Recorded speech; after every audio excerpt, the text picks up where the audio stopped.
Johnny Walker was unable to make the most of his second opportunity to defeat Magomed Ankalaev on Saturday with a second-round knockout loss in the UFC Fight Night 234 main event. You could make a strong argument that this rematch was a bit of a gift to Walker, who of course saw his first fight against Ankalaev at UFC 294 in October end in a no contest after he was hit with an illegal knee.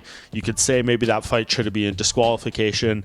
It ultimately ended up being a no contest, but given how it was going up to that point, it seemed like it might have been a bad night coming for Walker back in October if that illegal knee had not happened or if the fight had continued, and it was most certainly a bad night for him on Saturday as he eats a huge shot in the second round, gets dropped, and gets finished with a follow-up shot. Seemed like his nose a little bit messed up after the stoppage too. Remains to be seen if that is a bad break, something that could require surgery, time off for recovery, all that stuff. Regardless, the knockout, you would imagine, warrants a bit of a break, but when he comes back, Walker maybe not championship potential at this point. Maybe it's being kind of decided with this loss, with some of the other ones before it. He's done a good job of rebuilding himself a bit, and still, of course, a epic knockout puncher, kicker, kneer. He can do a lot of stuff in there to hurt his opponents, and he has the chance to unleash that power at pretty much any point and defeat some of these guys, given how big they are, all that stuff. But skill for skill,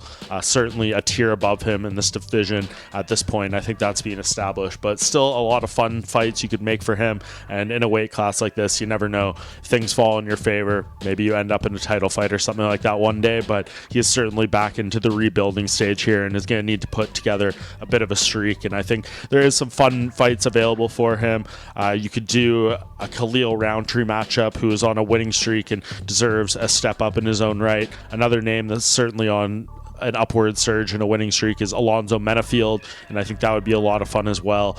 Either one of those two I think would be a pretty spectacular fight and a good chance of ending in a highlight reel finish either way. So depending on Walker's timeline for coming back, depending when either Roundtree or Menafield are ready to go, those are two fights I would really like to see made for Walker going forward. Pick your poison, whichever one he wants to do. I'd be more than fine with. Either one would be a banger. So heal up Johnny Walker when you're ready to go. There's still some fun fights waiting for you at light heavyweight.